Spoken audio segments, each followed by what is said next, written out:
नमस्कार. हळद. आयुर्वेदामध्ये हळदीचे इतके गुणधर्म सांगितलेले आहेत की या हळदीचा वापर हा तुम्ही नियमित आणि जास्तीत जास्त प्रमाणात करायला हवा.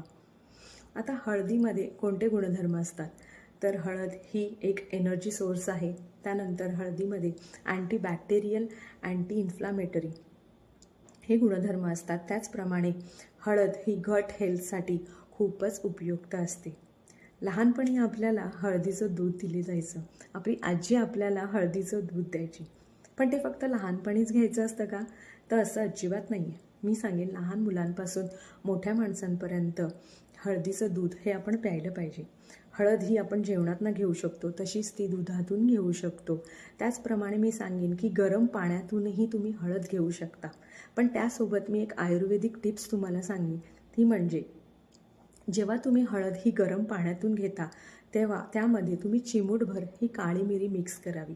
कारण हळदीमध्ये असणारा कुरकुमीन नावाचा घटक हा जेव्हा आपण काळी मिरी मिक्स करतो तेव्हा 20% अधिक वाढतो आणि त्याचे फायदे हे आपल्याला अधिक मिळतात.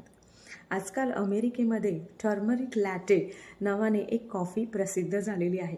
ती दुसरी तिसरी काही नसून आपलं हळदीचं दूध आहे.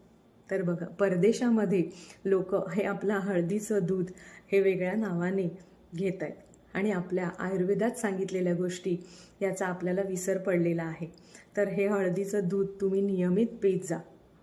सकाळी आणि रात्री 2 वेळेस तरी तुम्ही लहान मुलांना हे दूध दिलं पाहिजे. तर मी सांगेन की या हळदीचा वापर तुम्ही तुमच्या आहारात जितका जास्त होईल तितका जास्त वापर तुम्ही करा. आणि अशाच नवनवीन व्हिडिओसाठी मला नक्की फॉलो करा आणि लाईक करा. धन्यवाद.